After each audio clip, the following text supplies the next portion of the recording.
From Microbe TV, this is Matters Microbial, a podcast about the wonders of microbiology, microbiologists, and microbial centrism. This episode was recorded on October 10th, 2025.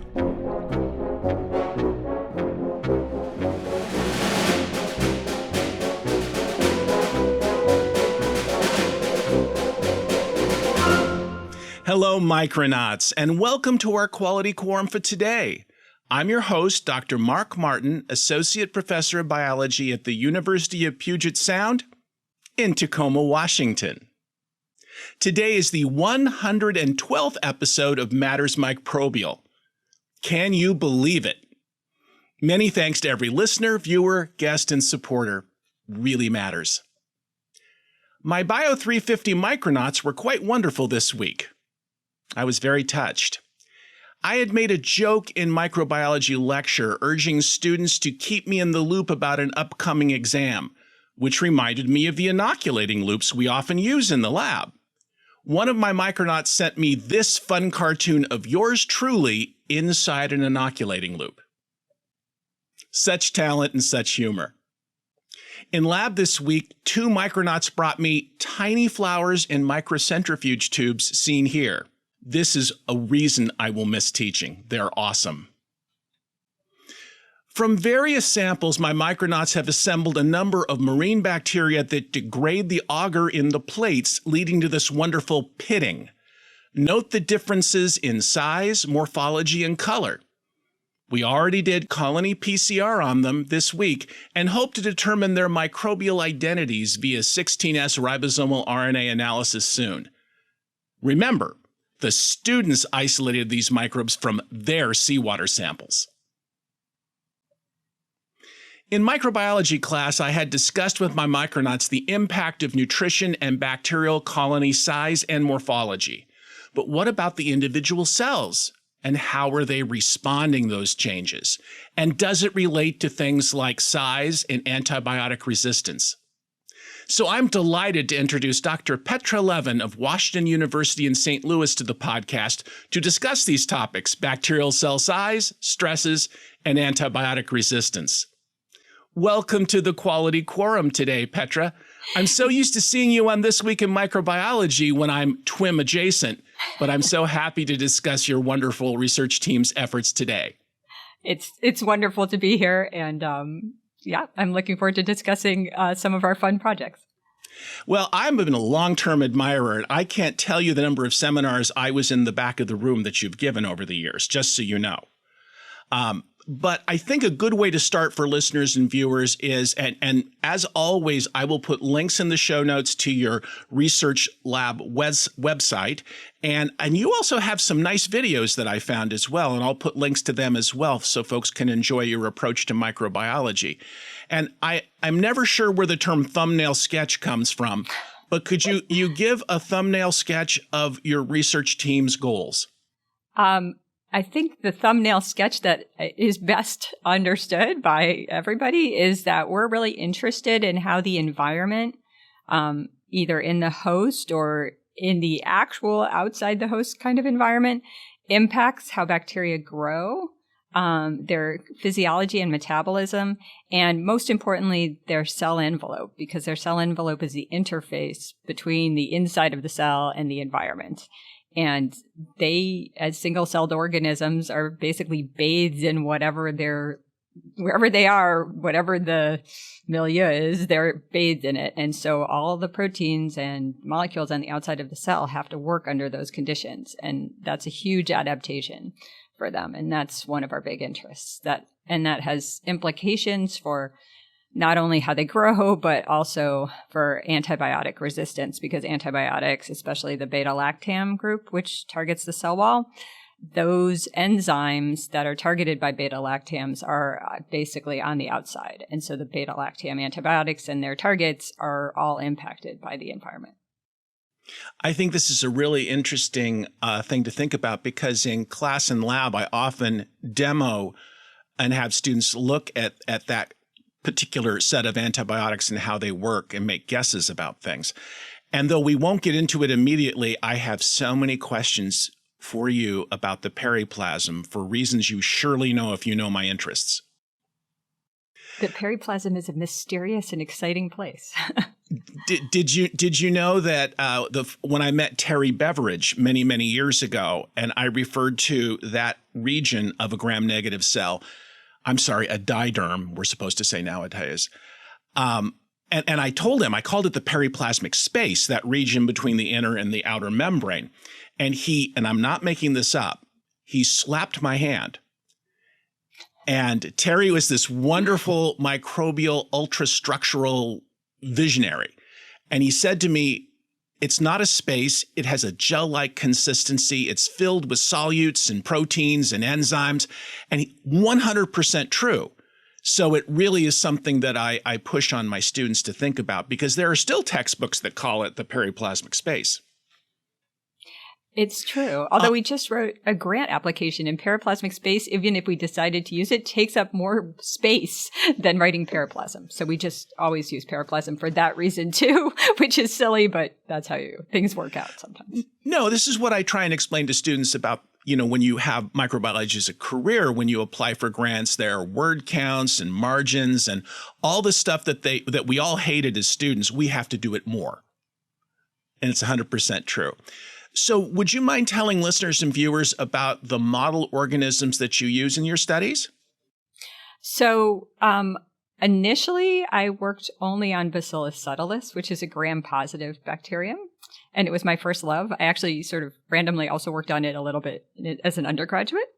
But as we started to work more on the cell surface and look more at cells and do what we call quantitative microbiology, so a lot of measurements of sort of cell size, shape, things like that, it became clear that we had to switch. And so we switched to E. coli, which is diderm, as Mark said, and it is the workhorse of molecular biology. It's also a very interesting organism, although it has only about 4,000 genes. We really don't understand what most of them do, or like half of them do at all.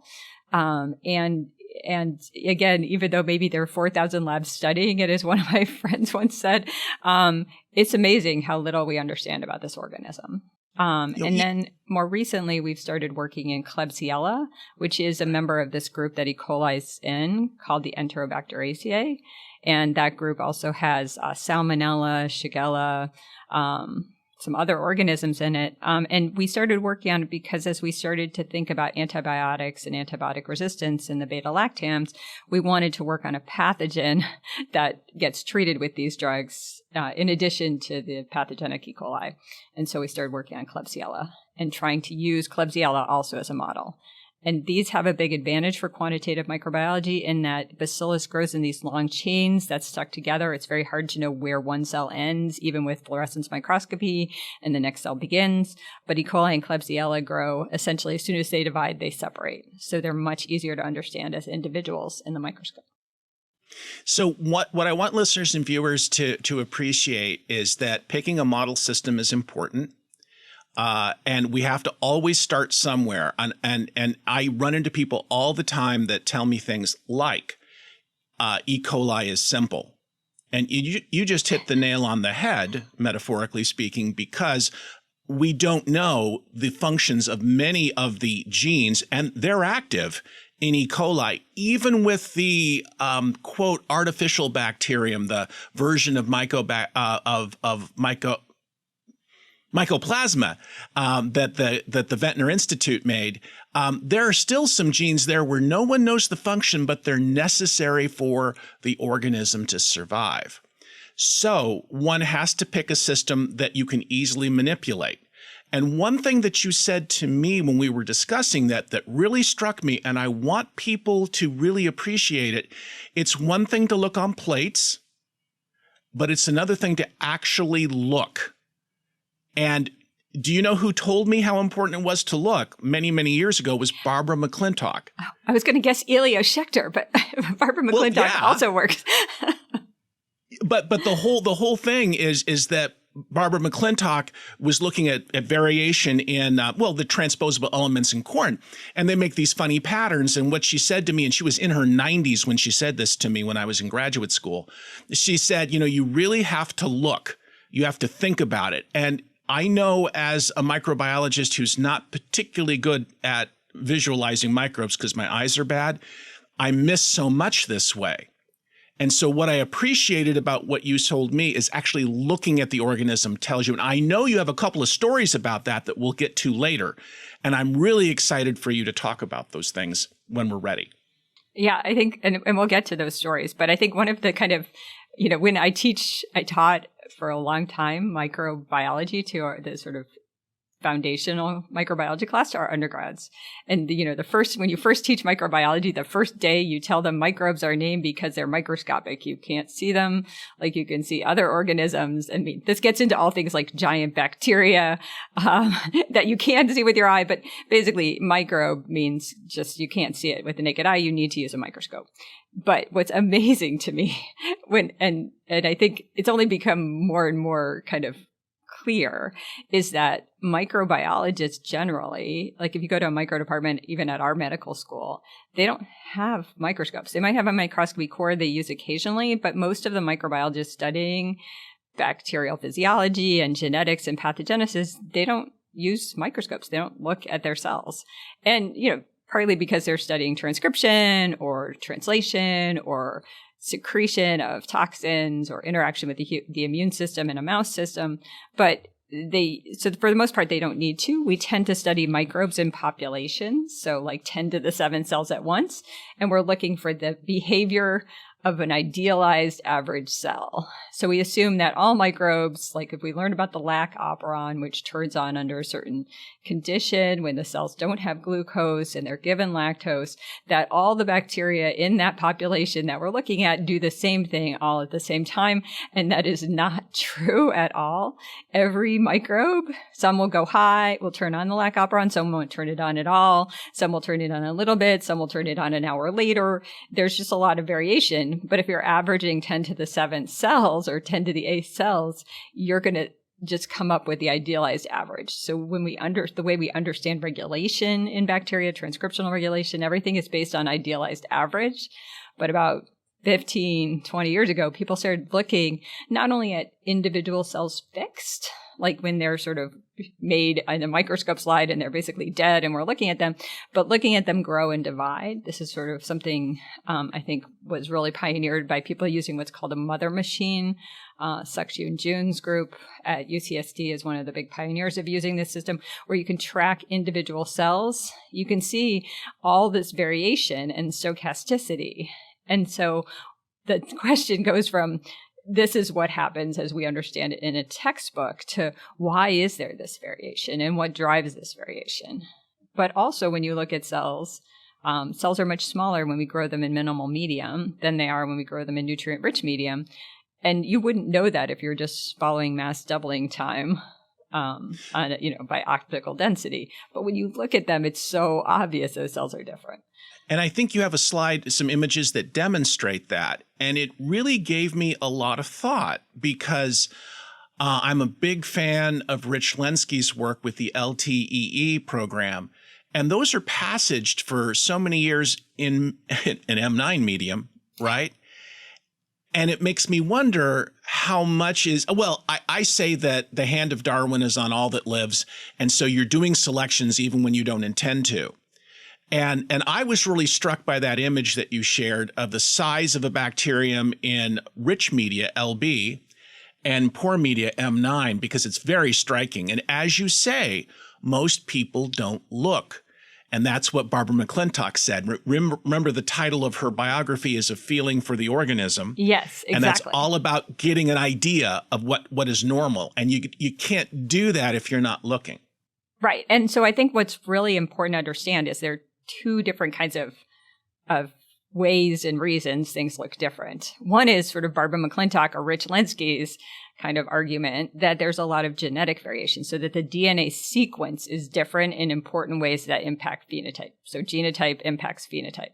The kind of differences that my lab is interested in is actually differences that are caused by the environment. Like, for example, I don't have a slide of Fat Bear Week, but if someone wants to put up a slide of Fat Bear Week, which is one of our national parks in Alaska, it's amazing because the bears gain tens of kilograms, almost doubling their weight between when they come out of hibernation in the spring and when they go back into hibernation in the winter or in the fall.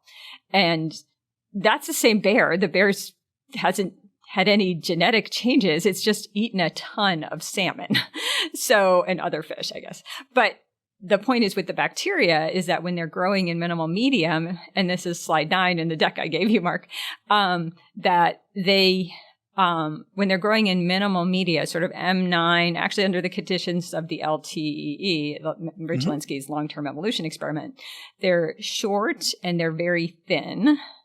But if you grow them in a rich medium, and I have a love-hate relationship with lysogeny broth or LB because it's extremely variable from batch to batch just because the components are ground up yeast and tryptone, but it's rich media. So with lots of nutrients, they're longer and they're wider. So there's a probably up to 2-fold, 3-fold total difference in size, but there's no genetic change. So I think there's genetic variation that gives phenotypic variation, but then there's also environmental variation that also leads to phenotypic variation without any change in genetics. And that's what my lab's really interested in, is how does the environment impact cells independent of genetic changes. No, I think that that's very, very well put. And I shared a photograph with you about how some bacteria are going to have their colonies look different on plates, having to do with nutrient status. And next week, I intend to have my long-suffering students actually look at them under a microscope because of you. Well, thank you. Yeah, and we sometimes see things on plates. My postdoc advisor was always a fan of looking at plates from when we do genetics and crosses and try to find things. And he would always find the weird little colony in the corner and be like, what's that one? It's like, I don't care about that one, Alan. I only care about these 99 other colonies. But Alan Grossman was also a big fan of looking at colonies. So colonies are also important to look at. So this is interesting. You know, one thing I tell students is that we're all fixated on binary thinking, yes and no, 1 and 0, that kind of thing. And truth is, most of life is turning a dial. And that's because of the panoply of interactions between regulatory things that take place. But we're not used to thinking that. And that's where systems biology, I think, will change the way we observe and consider and hypothesize. But I really appreciate and I want to underscore the fact that the changes in size that you observed have to do with the nutrient regime. What are some other stresses that you've been looking at? So we look at nutrients a lot because nutrients do impact size. They also impact resistance for beta-lactams. One of my postdocs is now at William and Mary, and she's working on beta-lactams and nutrients. And we're become mostly because of a happy accident. I had one of my rotation students made a small mistake, but then was, because she's super smart, came up with a way to control for it. She forgot to pH medium, and she grew E. coli at low pH accidentally. Not super low, the kind of low like pH 5, pH 4.8 that your bladder, urine pH can be easily. Parts of your intestine are this pH, sometimes other parts of your body can also be this pH. So something E. coli sees. And she found that they were much shorter than they were when they grew at pH 7. And then if she grew them, she then decided she did the control. She compared the same medium at different pHs, and she found that they were short at lower pH and long at higher pH. So she did the control, big thing. So my lab has kind of 3 rules to live by. 1 is be kind. 2 is do the right control. And 3 is look in the microscope. So we have 2 big microscopes that are used essentially all the time. We're very lucky to have these scopes. But what Lizzie did, so there's a nice picture of Lizzie on slide 21. She serendipitously discovered that pH impacts the length, not the width, just the length of E. coli.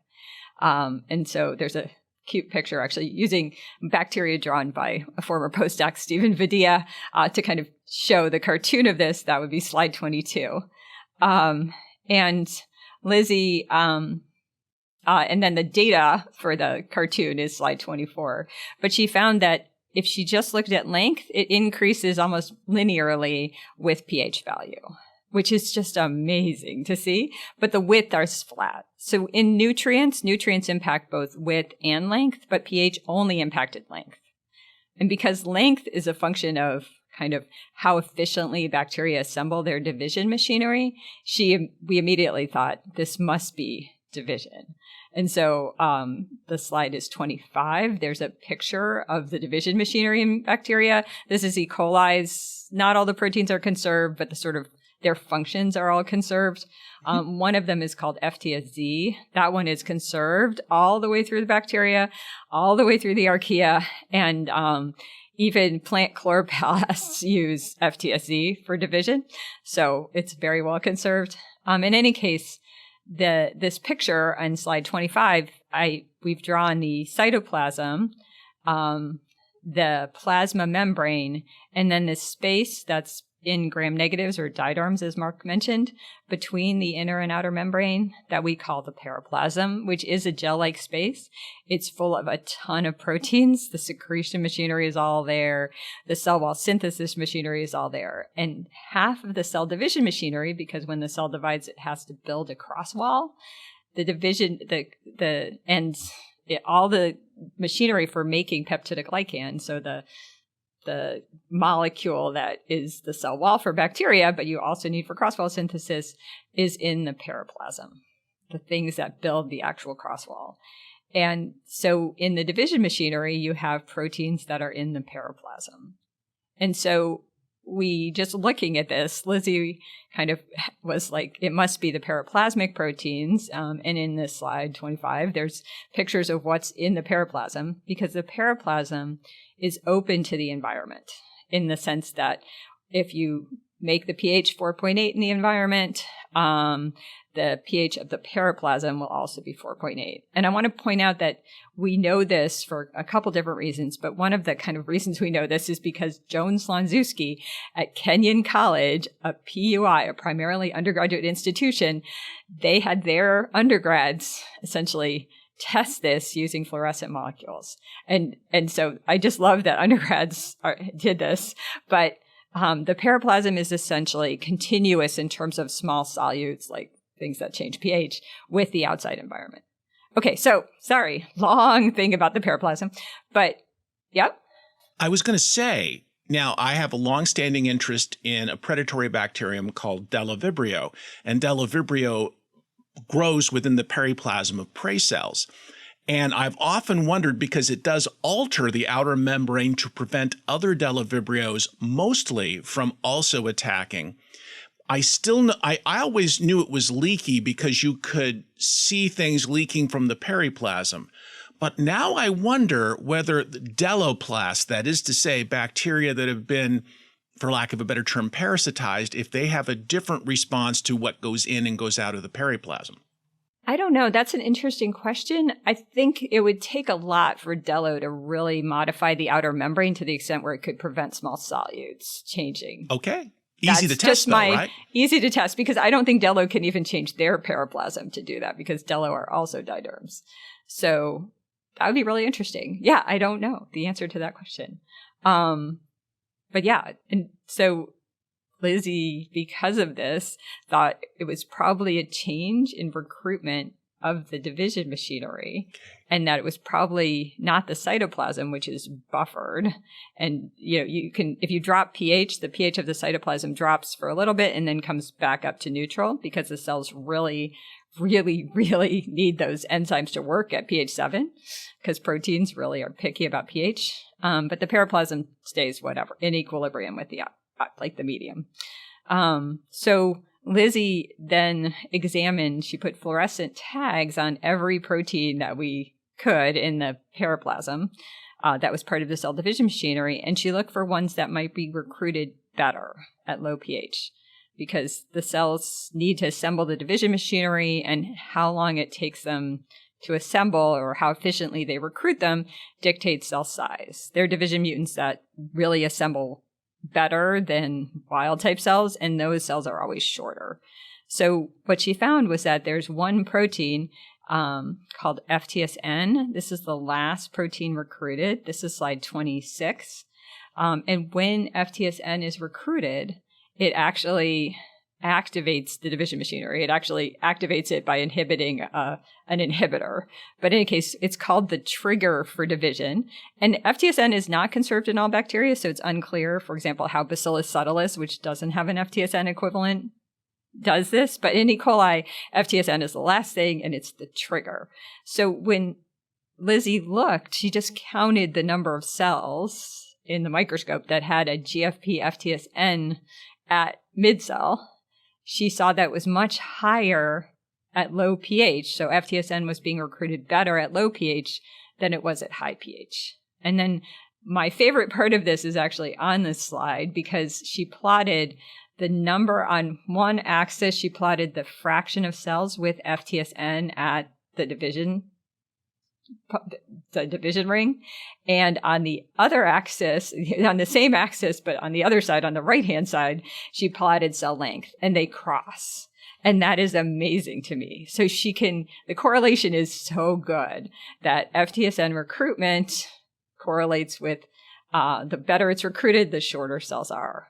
So our model, because proteins are very sensitive to pH for their conformation and their interactions, is that something about low pH changes protonation, or the charge of the amino acids on the surface of FTSN. And at low pH, they interact better with the division machinery, and at high pH, they interact less well with the division machinery. And I just thought that was so cool. It also brings up this question about cell size that we get all the time, though. So is it advantageous for cells to be small? We always assume that a phenotype is for a reason, right? Like, are cells smaller in minimal medium? This is something that's been known for a long time. Actually, the work of Ilio, Schechter, Olamola, and Niels Kjellgaard in 1958, paper I love, love, love. And I've expressed my love for this every time I get to talk. So in any case, are they smaller in nutrient-poor medium because that gives them a better surface area to volume ratio? We don't know. We could speculate about it. Here, are they shorter at low pH because that helps them adapt to pH? We've done a little math on it. It suggests maybe, but we've ever actually shown in a way that gives us a significant result that being shorter at low pH is actually advantageous. So it's a question. Is it just happenstance that the charges lead to better FTSN recruitment, or is that some evolutionary advantage? We don't actually know. So I think that the other lesson of this is, we can make up reasons or come up with hypotheses for why things are the way they are, but sometimes they're just that way potentially because random chance, and it's not bad and it's not good. It's not selected for, it's not selected against. Or perhaps, for example, this interaction between FTSN and the division machinery and the residues are more important than just generally. So FTSN works and the impact of pH is secondary and not actually that important. Well, there are plenty of examples of, and I'm thinking of things like riboswitches in particular, of transcripts that are better transcribed at particular temperatures than others because of the way that base pairing occurs in the untranslated regions. And so that kind of thing makes sense. It wouldn't surprise me at all if there's something similar going on even at the protein level with the degree of hydrogen ions that are available to them. As you say, that definitely controls the way that proteins fold and therefore their functionality. By the way, I have adored showing my students the FTSZ GFP fusions and where it's just a beautiful model. What I'm afraid of, though, when I talk this way is that people think that I'm being lost in the microbial weeds, but understanding this is helpful to us in the fight against antibiotic resistance in many ways because of how a lot of these antibiotics work. Oh, 100%. So one of the things to come out of this that we saw, like this one protein in the periplasm, which doesn't really actually directly impinge, at least so far that we can tell, on antibiotic sensitivity, was if this protein in the periplasm is impacted by pH, what about all the other proteins in the periplasm? I actually have on slide 16 or sort of 16, 17, a picture of a cell. And it's really just to show that there is a lot of stuff, proteins that are in the periplasm or even on the cell surface. And these are super important. A lot of time we spend in intro micro is talking about pili and cell wall and secretion systems and flagella. All of those things are on the surface, which means all of those proteins are constantly being battered by whatever the environment is. Not only pH, but osmolarity, ionic strength, all of these things. Heavy metals, as we talked earlier, whatever is in the environment, these proteins have to see. And I've done some biochemistry in my career. We do it when we need to. And one of the things that biochemists will tell you is that when you purify a protein, you have to find the right buffer to get it to be active. Because especially when it's by itself, it's not interacting with all its friends. So it's not protected. It's just by itself. So proteins are very picky about the environment. Sometimes, for example, FTSC, when we do assembly reactions with it, it's not under the conditions it would be in the cytoplasm. It's not crowded, first of all, but also we do it at a slightly lower pH. We add a lot more magnesium. We essentially get the conditions we need to get it to be an active enzyme. But here you have all these enzymes that are essentially not in the situation they'd like to be. One of my friends said, proteins are like very, very picky dinner guests. You have to find exactly what it is they like. And, one might like one thing and one might like the other. But these dinner guests are just stuck. They have to eat whatever they can scrounge. And so we wondered, how does this impact their function? And Lizzie, the same student, Elizabeth Muller, was really interested in how pH impacted the activity of the enzymes that synthesize the bacterial cell wall. And this is a really important question because these enzymes are the ones that actually are responsible for making the cross-links between the sugars, NAG, NAM, that are the glycan part of the cell wall, and then the transpeptidases that link the sort of short peptides that hang off of the glycan strands. Those guys are also very important. And the transpeptidases, which we call penicillin binding proteins because they bind antibiotics in the penicillin class, or as we normally call them, beta-lactam antibiotics. And on slide 30, there's a nice picture actually of a beta-lactam, kind of a generic beta-lactam antibiotic. And I like these because I'm not great at recognizing structures, but these are really easy to recognize. They have a nice square ring with a nitrogen on it. And they're very easy to recognize. These beta-lactam antibiotics trick the transpeptidases, or sometimes we call them penicillin binding proteins, or PBPs. PBP is just their acronym for penicillin binding protein. They look like the peptide substrate that these guys normally link. Mm-hmm. But they're terrible. They're Trojan horses. They look like the peptide substrate, but once the enzyme, the transpeptidase, binds to beta-lactam, there's a chemical reaction called an acylation. And that acylation essentially destroys the function of the transpeptidase. So it makes the peptidase permanently inactive. So I don't know if you were at TWIM when I tried to be witty and I called peptidoglycan the Spanx of the bacterial cell. And it kind of works because if you are to cleave those peptide, short peptide strand, the crosslinks, which are made of a chain of amino acids, and you cleave them, then the whole thing kind of frays apart. And again, it doesn't have to be about spandex, but you get the point. Right.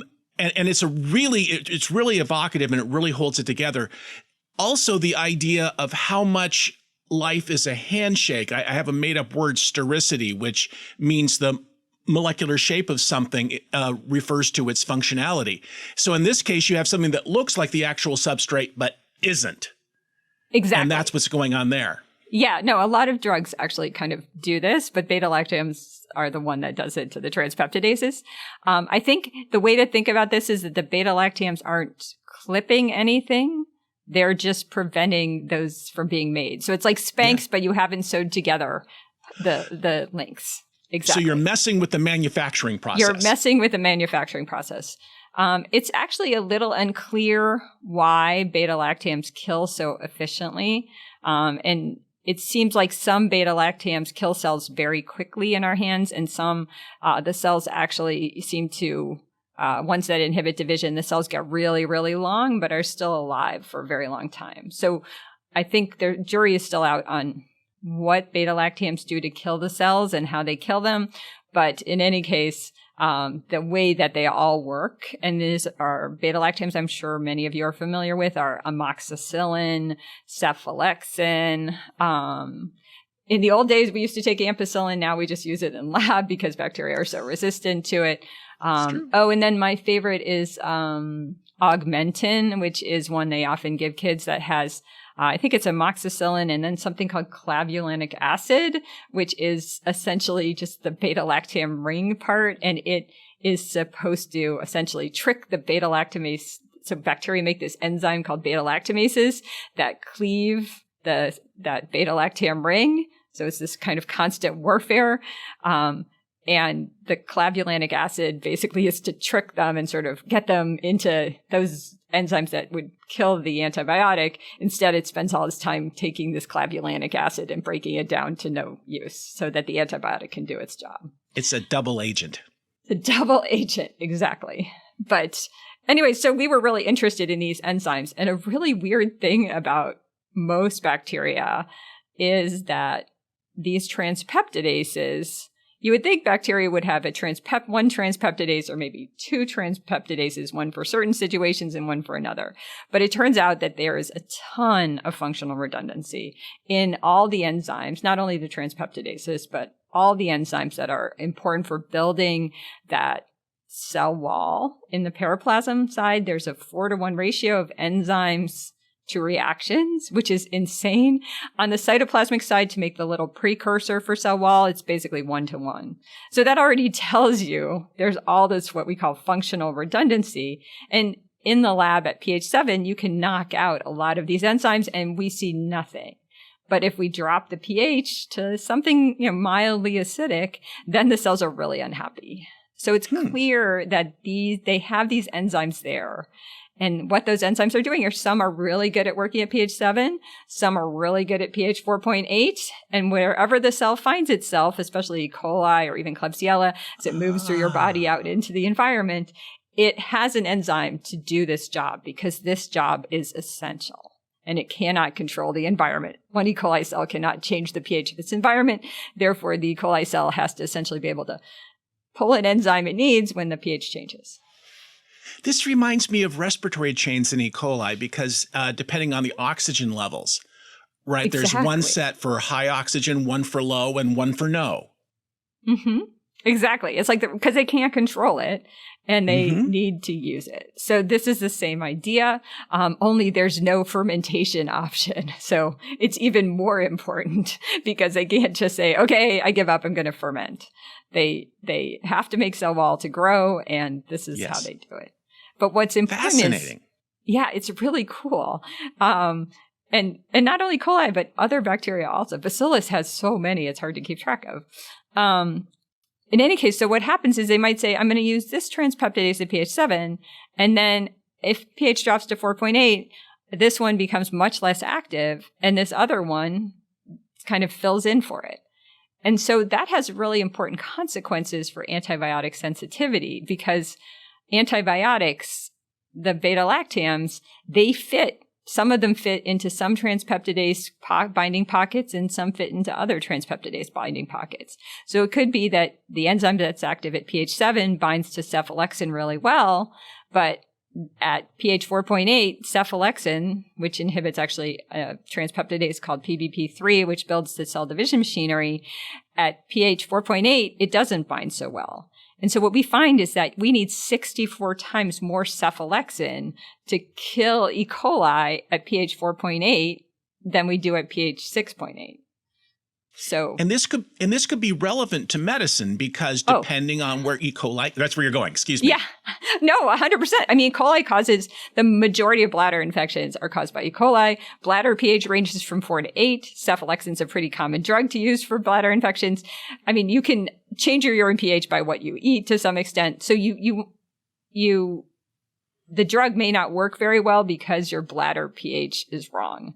For the most part, it looks like we get enough cephalexin and the pharmacokinetics are such that you will have enough so it will function at low pH, even though in our hands that enzyme looks to be about 10-fold less active.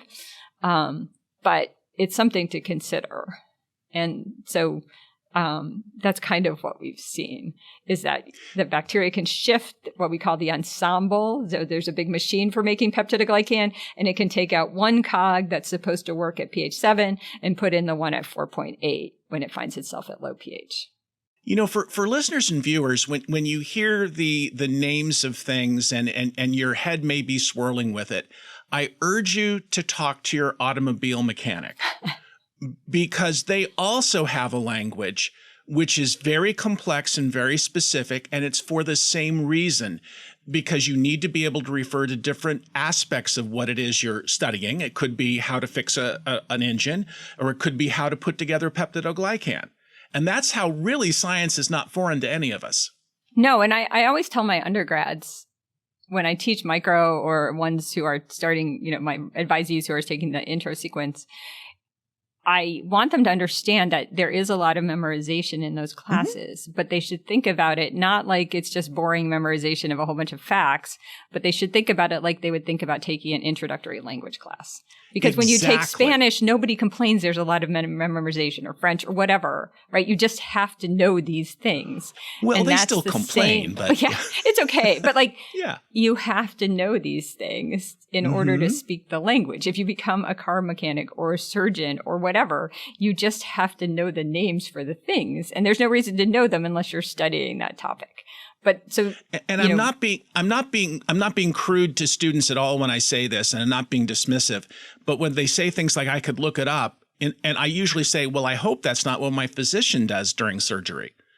Right. Or if I'm, when I'm in a foreign country, or like I was, when I travel, I don't like having to look up how to say things. It would be so much easier if I just had it in my head. So it makes it much more fluid. Yeah. What I was going to say is I'm haunted by this issue from when I was an undergraduate, say with the Krebs cycle. And now I know those things and I can rattle them off with the best of them. But boy, I had a difficult time as a student. But you're right. It's a language, and not to sound like a sociologist, but it affects your worldview. It affects your worldview and your comfort level with it. I do think, though, and again, I'm a big fan, and I think science communication is really important. So I think even though I speak this foreign language of microbiology, because it's even a subgroup of biology language is microbiology, penicillin binding proteins, my colleagues who work in mouse behavior don't really care. I mean, this is not a word they need to know. I think even though that's what I work in, if I want, it's really important not only that I speak my professional language, but that I can translate for people who don't speak my professional language. So, this is why sometimes I'm embarrassed as an American that I can't communicate in Spanish very well, or really at all, and I can barely communicate in French, because I feel like I want to. It's the right thing to do to be able to communicate as clearly as possible. And so in science, it's easier because it's still English for me. So I can try and make it clear.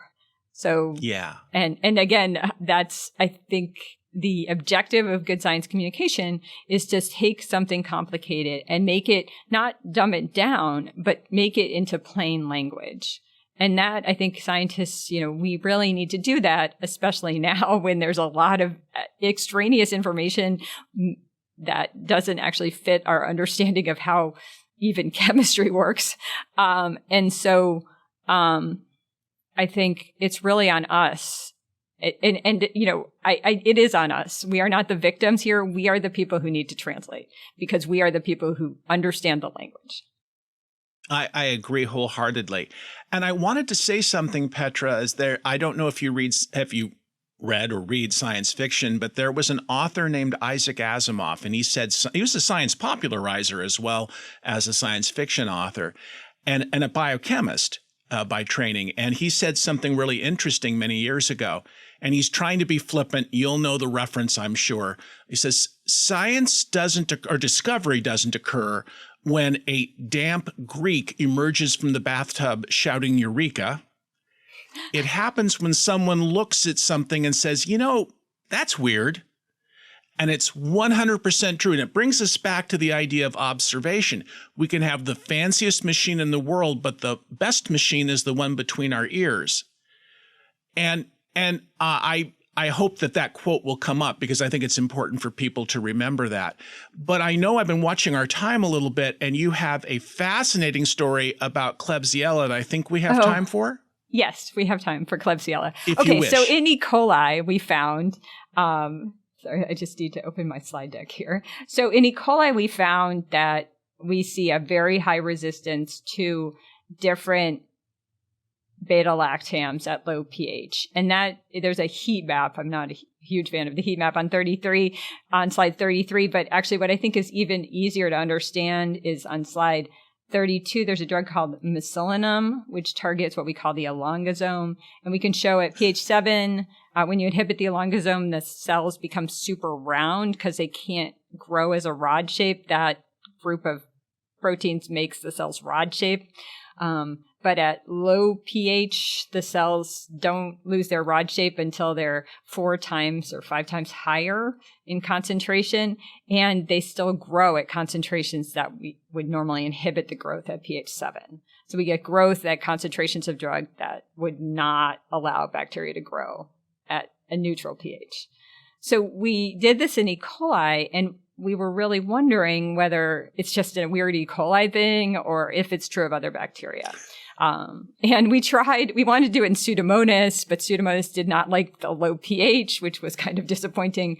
And then we tried Klebsiella. So Klebsiella is a pathogen. It's a big problem in hospitals. It causes a lot. I think it's 1/3 of all bloodstream infections, is the stat I saw recently, in hospitals come from Klebsiella. It's nasty. It's sticky. It has a big, thick capsule on it of sugar, and it's nasty. But we looked in Klebsiella. It's actually fairly closely related to E. coli. We looked in Klebsiella, and we found that we see an even higher or as high or higher impact of growing at kind of this moderately low pH on Klebsiella. That is, the heat map for that is slide 37. And so that made sense to us because, again, it's similar to E. coli in some ways. There's a whole nother story with Klebsiella that I won't go into. It actually has extra copies of enzymes, transpeptidases, that are specifically turned on at low pH. But one of the things that we saw is this drug called mesalenum, which inhibits the elongosome, that cell wall synthesis enzymes that make the cells rod-shaped. That guy... my postdoc, so there's a nice picture of Sarah Beagle on slide 38. But on slide 41, you can see that Klebsiella can grow, especially in sort of not the most nutrient-poor medium, but in more nutrient-poor medium. It can grow at almost 10,000 times the concentration of mesalenum that we can grow E. coli at under the same conditions. Or similar conditions. And so that was really shocking. We could get Klebsiella to grow at these very high concentrations of mesalenum that E. coli wouldn't grow.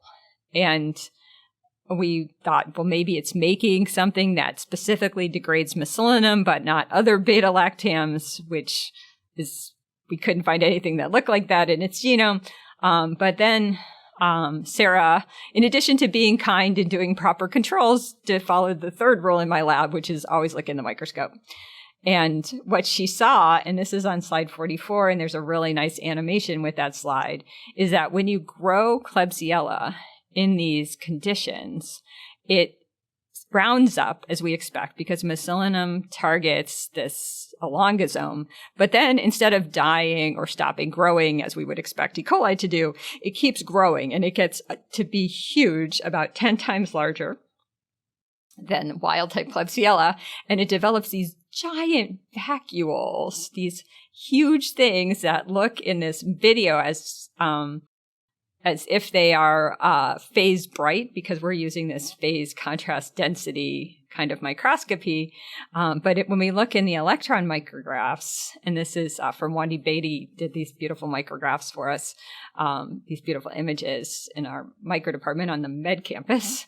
But if you look at these sort of thin sections of negatively stained Klebsiella by transmission electron microscopy, these vacuoles turn out to be internal sort of fluid-filled sacs.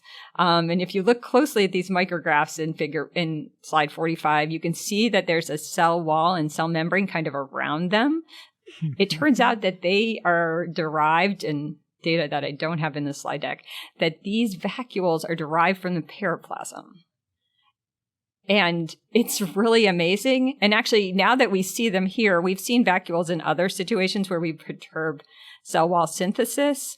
And I think the way I think about it is some eukaryotic microbes have sort of vacuoles that they use for osmotic regulation. And plant cells have these huge vacuoles, which are also for osmotic regulation. They're differently regulated, but the same idea. You can fill something with water, maintain your trigger pressure, squeeze it out. So we think these might be a way when the cell wall is compromised, there's definitely still cell wall here, of sort of adapting to essentially maintain trigger pressure, because you need to do that in order for your internal cell to function properly.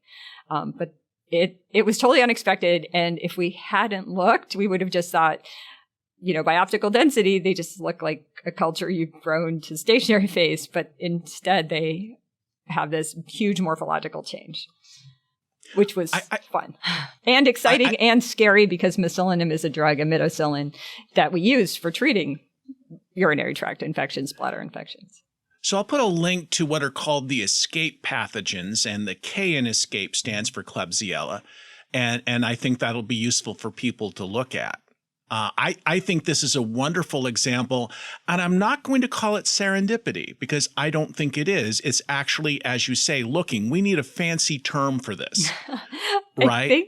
I don't know. It is serendipity in that we expected, I think this happens a lot actually when or any lab, you do something in one organism and then you want to know, is it true for other organisms? And I think this is really important because E. coli, again, is studied so well that often when people write papers on E. coli, they say in bacteria this happens, but really they mean in E. coli.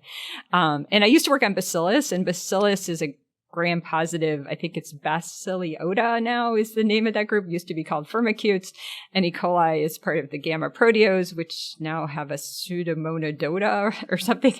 I can't keep track. But anyways, E. coli and Bacillus are farther apart than we are, much farther apart than humans are from baker's yeast. Okay, it's not that surprising that they're very different. But Klebsiella and E. coli are much more closely related evolutionarily. And still, this Mesolinum response that we see in Klebsiella is not something we see in E. coli at all. So I think it's really important to look at different organisms and not be so wedded to your conclusion that what you say is true in one is true in another, even if that one is E. coli. Petra, this is something that I have been teaching students for a gazillion years, and I call them the 3 deadly centrisms. And one of them is I call coli-centrism, the idea that all organisms are like E. coli. And when I had Esther Angert on the podcast, she said the funniest thing. What's true, she's riffing off what was originally thought to be the Monod quote. It's actually from Kloiver. And it's what's true for E. coli is true for elephants. And she said to me on the podcast, what's true for E. coli is true for E. coli, she pauses, most of the time. And and I love that so much because they are organisms. They have their own agenda. It is not our agenda. So no, it's true. And first of all, I love Esther. But I think it's also true that what's true for, some things are true. DNA and how it works is true. Sure. Most mutations kind of work in a certain way. That's true. But I think some of these regulatory things can be very different because, again, there's so much stochasticity, there's so much range, there's so much ways to adapt that each organism could have come up with a different solution. And even for E. coli, because we work in most of us work in E. coli called K strain of E. coli called MT1655 is kind of the gold standard. That one behaves differently for cell size and growth rate, not completely differently, but there's definitely subtle differences than the original B strains, which were sort of the original E. coli used for experiments by like Ola Mola and Niels Kjellgaard and Elio Schechter. They used a B strain, not a K strain. K and B are very different. But even E. coli, the urinary pathogenic E. coli, have 1/3 of their genes doesn't look at all like MG, even though they're all E. coli. And so, you don't want to get too far down this path because at some point you want to be working on something that, you can understand at a deeper level. But it is important to understand that even things that we think of as closely related have variation. We, as students in particular, they have an exam with me next week and they really want cut and dried rules for everything. Good Lord, when I was an undergraduate, we had to memorize the structure of peptidoglycan. And I don't mean on the level that you and I did, NAM, NAG. We had to draw the darn things. And the problem is there's lots of different types of peptidoglycan. And that's why the concept is the important part to me there.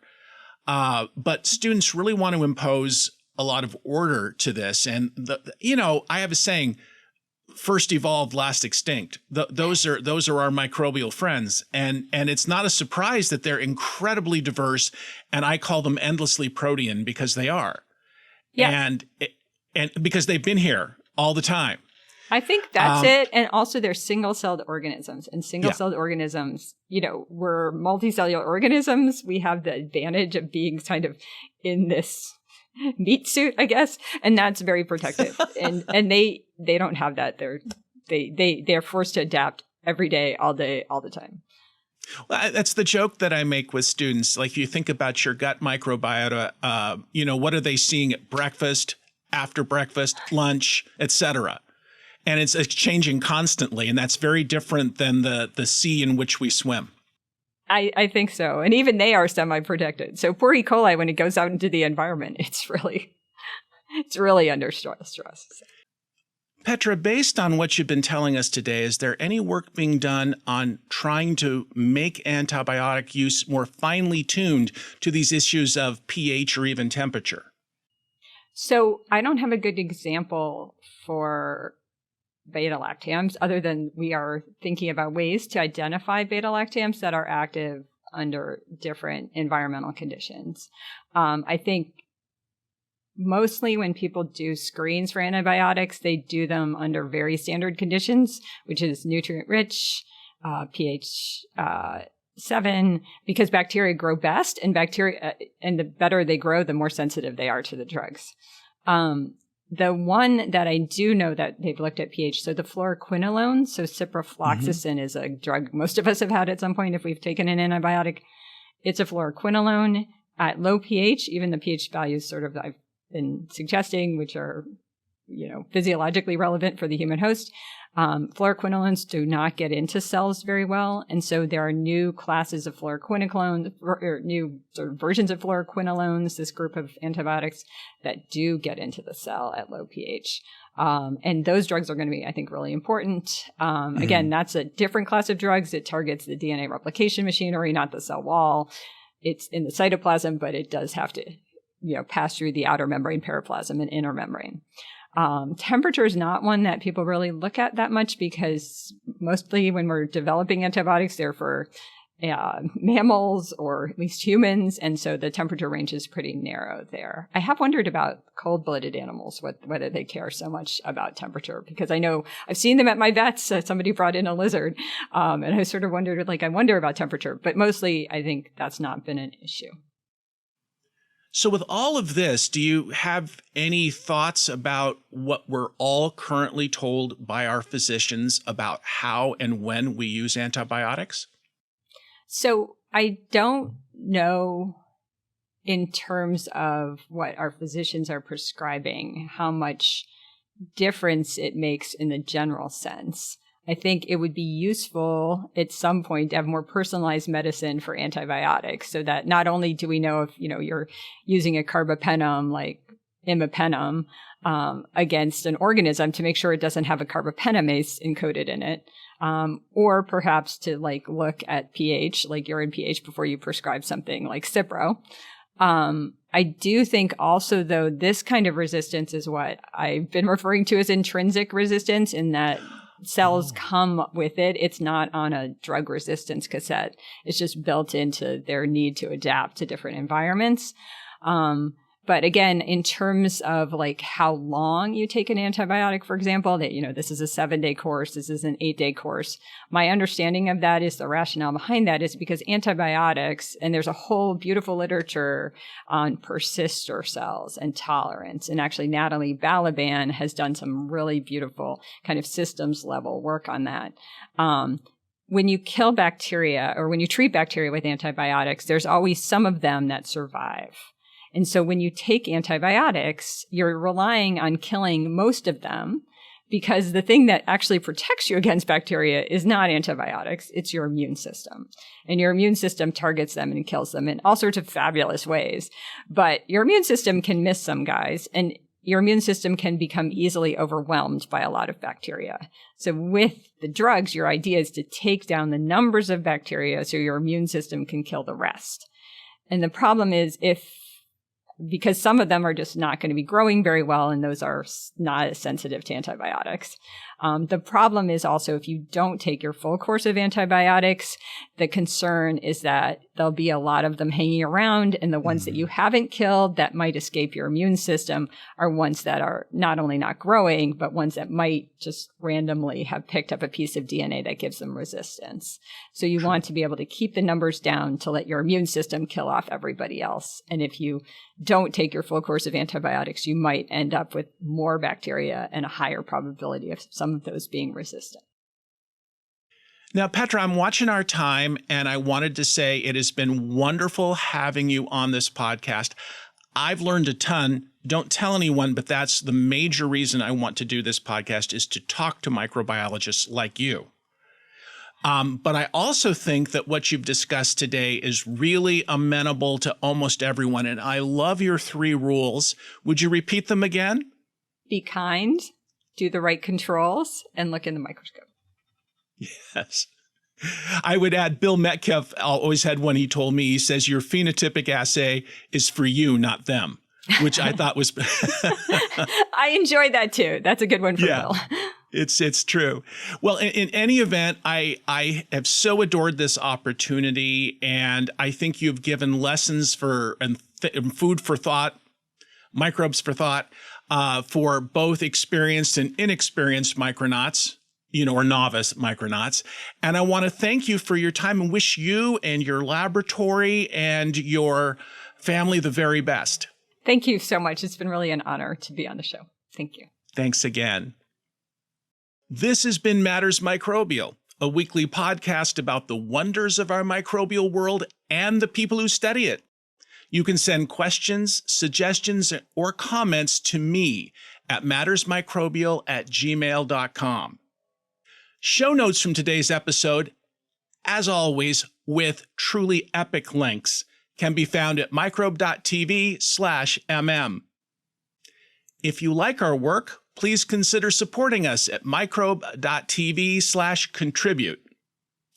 I'm Doc Martin, and you can find me in the biology department of the University of Puget Sound in Tacoma, Washington. Dr. Petra Levin can be found in the biology department of Washington University in St. Louis, Missouri. Many thanks, as always, to David Renata for superb editing and Reber Clark for the wonderfully quirky music that makes me smile every time I hear it. I hope that you've all enjoyed being part of our Quality Quorum for today. See you next time on Matters Microbial.